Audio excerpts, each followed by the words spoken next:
Now there is a sutra where some Brahmin during the time of the Buddha,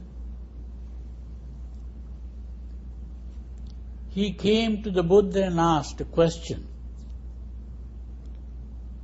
He saw the Buddha as a person who is very uncommon,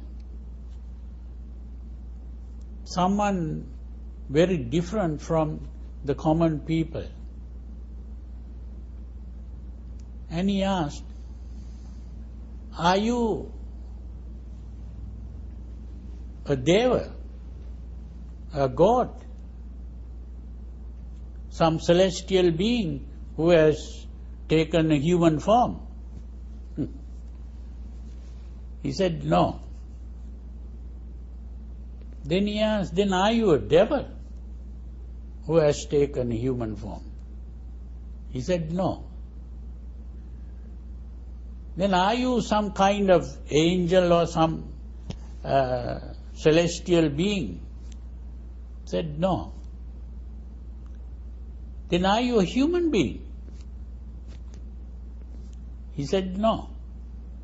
So this is very important to understand, that he didn't say he was a human being.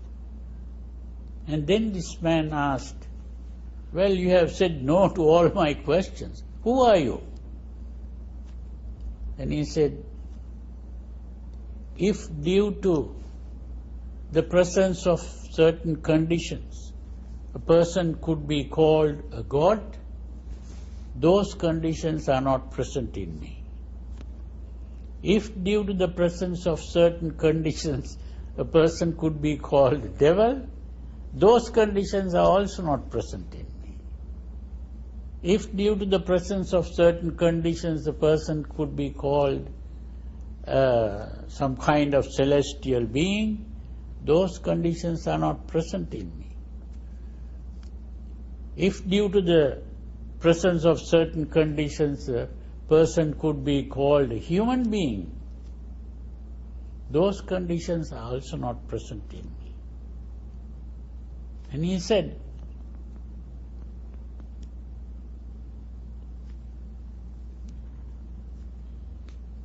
"There are three things that are absent in me: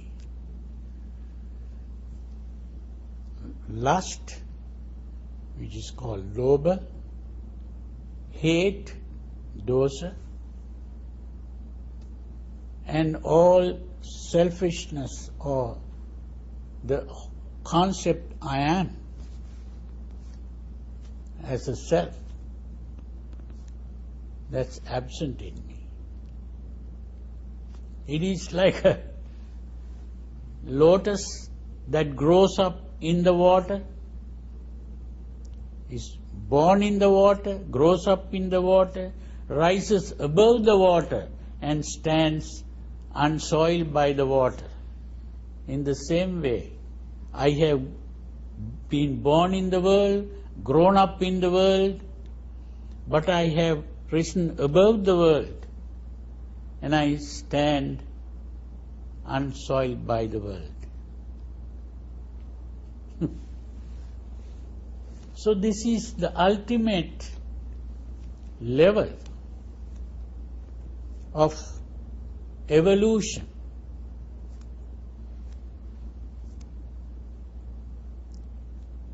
In the of life itself. It's the evolution of the human consciousness. And that is why he is called a Buddha. Buddha means one who is awakened from sleep. That means the ordinary person is not fully conscious. Although we think we are conscious of a dream, really. And this dream is the dream of existence.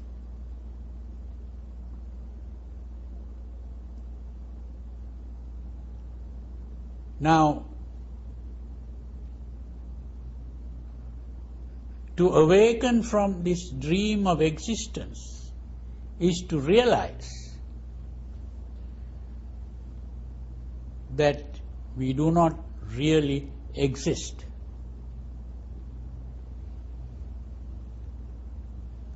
Our idea of existence itself is an illusion. That's why it's a dream. It's only when we are able to wake up from that dream that we become fully awakened and we become a Buddha. So the ultimate goal of the Buddhist is to reach that state of perfection. So religion, from the Buddhist point of view, is to progress towards that state of perfection. So the practice of religion is a gradual process of evolution of the human consciousness.